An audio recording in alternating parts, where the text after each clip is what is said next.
नमस्कार साथियों, हर वर्ष की भांति शिक्षक प्रशिक्षण, शिक्षक आवश्यकता आकलन या शॉर्ट में हम कहें तो टीचर्स नीड असेसमेंट या टीए ने आयोजित कार्यक्रम के संबंध में राजस्थान स्कूल शिक्षा परिषद की ओर से हमें एक आदेश जारी किया गया है जिसका विषय है शिक्षक प्रशिक्षण हेतु शिक्षक आवश्यकता आकलन टीचर्स नीड असेसमेंट आयोजन क्रम में ये पत्र हमें लिखा गया है। इसमें जो हमें जानकारी दी गई है उसमें बताया गया है उपयुक्त विषय अंतर्गत लेके कि स्टार परियोजना 2023-24 में कक्षा 1 से 5 में अध्यापन कराने वाले सभी शिक्षकों के लिए 6 दिवसीय प्रशिक्षण आयोजित किए जाने हैं। साथियों, आपको ध्यान रखना है कि जो भी 1 से 5 में अध्यापन कराते हैं हमारे शिक्षक साथी, उनका जो प्रशिक्षण 6 दिवसीय स्टार परियोजना के अंतर्गत आयोजित किए जाएंगे। प्रशिक्षण के लिए शिक्षकों की आवश्यकताओं को जानने के लिए शिक्षक आवश्यकता आकलन टीए ने किया जाना है। तो आपको कौन कौन से प्रशिक्षणों की आवश्यकता है उसकी जानकारी के लिए आपका जो टीएनए फॉर्म है वो भरवाया जा रहा है, उसे गूगल लिंक फॉर्म के माध्यम से भरवाया जा रहा है। ये जानकारी हमें यहाँ दी जा रही है। आगे इसमें कहा जा रहा है अतः आकलन प्रति जिला कक्षा 1 से 5 में अध्यापन कराने वाले 1500 से 2000 शिक्षकों का किया जाएगा। आपको इस बात को ध्यान रखना है कि जो भी मैं सभी शिक्षक साथियों से निवेदन करता हूं जो भी 1 से 5 में पढ़ाते हैं वह सभी शिक्षक साथी इस गूगल फॉर्म को भरें, क्योंकि जो लक्ष्य रखा गया है वो रखा गया है 1500 से 2000 शिक्षकों का प्रत्येक जिले के लिए लक्ष्य रखा गया है। अतः शिक्षक आवश्यकता आकलन टीएनए है तो अधोलिखित गूगल लिंक द्वारा दिनांक 13 मई 2023 तक आकलन पूर्ण कराना सुनिश्चित करें। तो आपको जो गूगल फॉर्म भरना है उसकी अंतिम दिनांक आपको यहाँ बताई गई है कि जो भी अंतिम दिनांक है वो 13 मई 2023 तक जो भी आपको ये गूगल फॉर्म यहाँ नीचे दिया जा रहा है उसको आपको फिलअप करना है। अब साथियों, गूगल फॉर्म का जो लिंक है वो आपको यहाँ दिया गया है। लिंक आपको इस वीडियो के डिस्क्रिप्शन बॉक्स में भी मिल जाएगा। तो पहले आप वीडियो को अंत तक पूरा देख लीजिएगा, वीडियो समझ लीजिएगा। उसके बाद इस वीडियो के डिस्क्रिप्शन बॉक्स में आपको जाना है, वहाँ आपको ये लिंक मिलेगा। इस लिंक पर आपको क्लिक करना है। जैसे ही आप लिंक पर क्लिक करेंगे आपके सामने गूगल फॉर्म खुलकर आ जाएगा। तो उस गूगल फॉर्म को आपको जो तिथि बताई गई है 13 मई 2023 तक फिलअप कर देना है।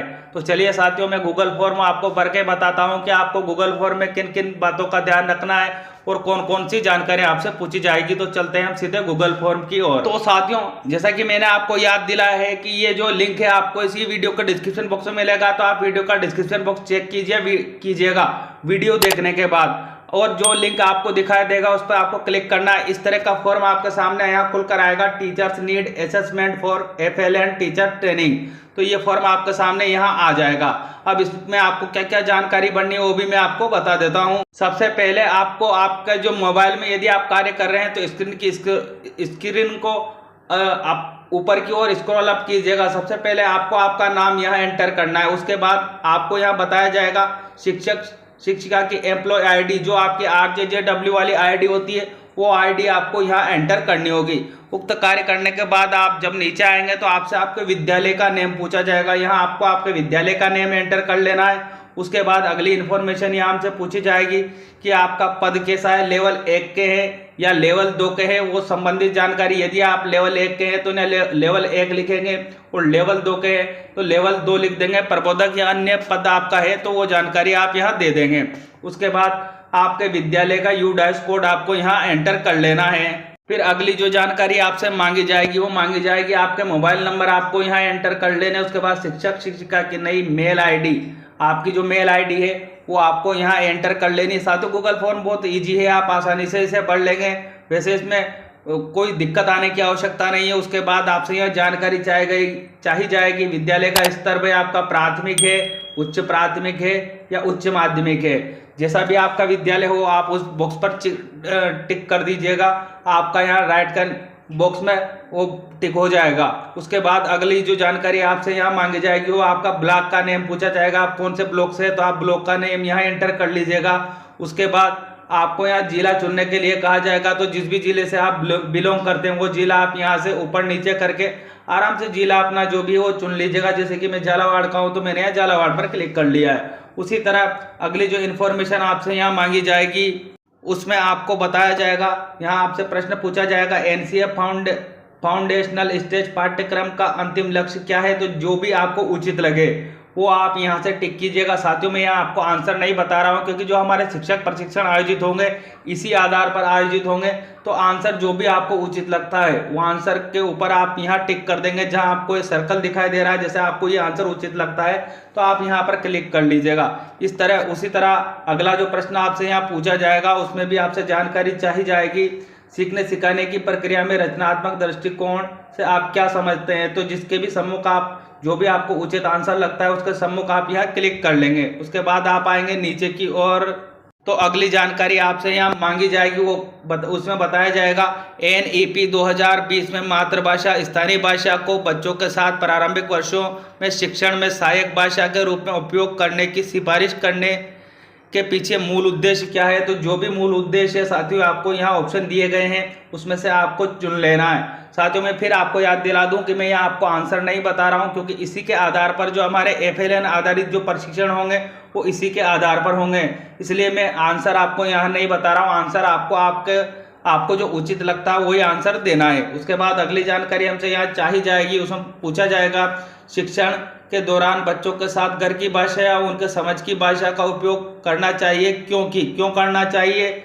आपको यहाँ बहुत सारे कथन दिए हुए हैं, तो जो भी कथन आपको उचित लगते हैं उसके सम्मुख आप यहाँ जो चेक बॉक्स मिल रहा है इस पर क्लिक कर लेंगे। उसके बाद अगली जो इन्फॉर्मेशन यहाँ हमसे मांगी जाएगी वो है स्कूल रेमेडिएशन का उद्देश्य क्या है। आपसे अगली इन्फॉर्मेशन यहाँ मांगी जा रही है स्कूल जो रेमेडिएशन प्रोग्राम पैकेज हमारा चलाया जा रहा है उसका मूल उद्देश्य क्या है। तो जो भी आपको उचित लगता है उसके सम्मुख आप यहाँ टिक कर लीजिएगा। उसके बाद अगली जानकारी जो आपको यहाँ देनी होगी वो है जिसमें पूछा जाएगा आपसे विवेक जी कक्षा 1 से 3 में हिंदी भाषा पढ़ाते हैं, उन्हें पाठ योजना निर्माण है तो किन बिंदुओं का ध्यान रखना होगा। तो जिस भी बिंदु का ध्यान रखना हो उसके ऊपर आप यहाँ जो सर्कल आपको दिए हुए इन पर क्लिक कर लेना है। अगली जो इन्फॉर्मेशन आपको यहाँ देनी होगी वो 7 नंबर की जो इन्फॉर्मेशन मांगी जाएगी उसमें आपसे कहा जाएगा बहुकक्षीय बहुस्तरीय शिक्षण रणनीतियाँ का सही अर्थ क्या है।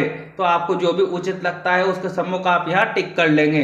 अगली जो इन्फॉर्मेशन आपको गूगल फॉर्म में देनी है वो है 8 नंबर की। नीचे दिए गए मौखिक भाषा संबंधी 4 कथन दिए गए हैं, तो अब 4 कथन में आपको क्या क्या जानकारी दी गई है जो भी आपको उचित लगता है। जो 4 कथन आपको यहाँ दिए गए हैं उन्हीं को आपको चुन लेना है। अगली जो इन्फॉर्मेशन गूगल फॉर्म में आपको बढ़नी है वो 9 नंबर की जो इन्फॉर्मेशन है वो यहाँ चाहिए गई है। FLN के अनुसार भाषा के घटकों के बारे में नीचे दिए गए कथनों को पढ़िए। पढ़ने के बाद आपको यहाँ फीडबैक देना है तो आप यहाँ चुन लेंगे। अगली जो इन्फॉर्मेशन इसी गूगल फॉर्म में आपको 10 साथियों गूगल फॉर्म थोड़ा लंबा है क्योंकि इसी के आधार पर जो हमारे प्रशिक्षण होंगे वो इसी के आधार पर होंगे, इसलिए थोड़ा गूगल फॉर्म को लंबा डिजाइन किया गया है। यहाँ अगली इन्फॉर्मेशन हमसे चाहिए गई है आपके विचार से निम्न में से कौन सी चीज़ों को याद करना प्राथमिक कक्षा के बच्चों के लिए सबसे कठिन होगा। तो जो भी आपको उचित आंसर लगता है उसके सम्मुख आप यहाँ टिक कर लेंगे।